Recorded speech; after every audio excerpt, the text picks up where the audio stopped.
बिस्मिल्लाहिर्रहमानिर्रहीम। मेरा नाम है डॉक्टर जुनैर। अच्छा, ये हमारे भाई हैं, फैसलाबाद से ही हैं, ताहिर नाम है इनका। तो 1 साल पहले हमने इनका हेयर ट्रांसप्लांट किया था।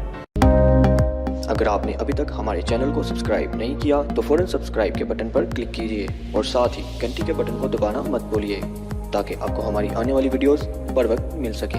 शुक्रिया।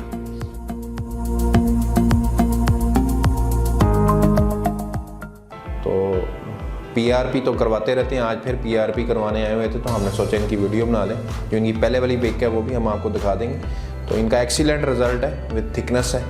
इनमें फैमिली हिस्ट्री है हेयर फॉल की, और आप देख सकते हैं इनके बाजुओं पे, चेस्ट पे काफ़ी बाल हैं।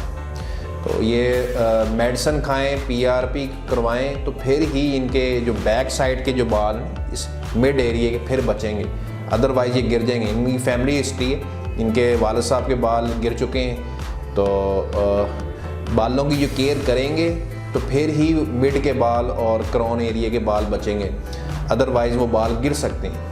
अगर आप केयर नहीं करेंगे तो हेयर ट्रांसप्लांटेड बाल तो अपनी जगह पे रहेंगे, लेकिन मिड एरिया के, मिड ऑफ द स्कैल्प और क्राउन एरिया के बाल आपके गिर सकते हैं। तो इसके लिए आपको पीआरपी के सेशंस लेने पड़ेंगे, फिनास्ट्राइड खानी पड़ेगी, मोनोक्सिडिल लेनी पड़ेगी, और वक्तन आपको पीआरपी के साथ साथ सेशन लेने पड़ेंगे। तो 35 ईयर तक और ये अपना बंदा केयर कर ले तो उसके बाद स्टेबिलिटी आनी शुरू हो जाती है। 35 ईयर ओल्ड जब बंदा हो जाता है उसके बाद पीआरपी के सेशंस कम भी हो जाएं तो फिर भी गुजारा हो जाता है, लेकिन यंग एज में आपको लाजमी सेशंस लेने पड़ेंगे, अदरवाइज़ आपके बाल गिर सकते हैं। बाकी भाई से पूछ लेते हैं, वो अपने रिज़ल्ट से मुतमिन है। डॉक्टर साहब ने बताया है। तो मुझे 1 साल तकरीबन 3 मंथ हो गए अपना हेयर ट्रांसप्लांट को। तो मैंने काफ़ी दफ़ा पीआरपी भी करवाई है। तो मेरा ख़ानदानी मसला है, तो बाल गिरते हैं मसलन के।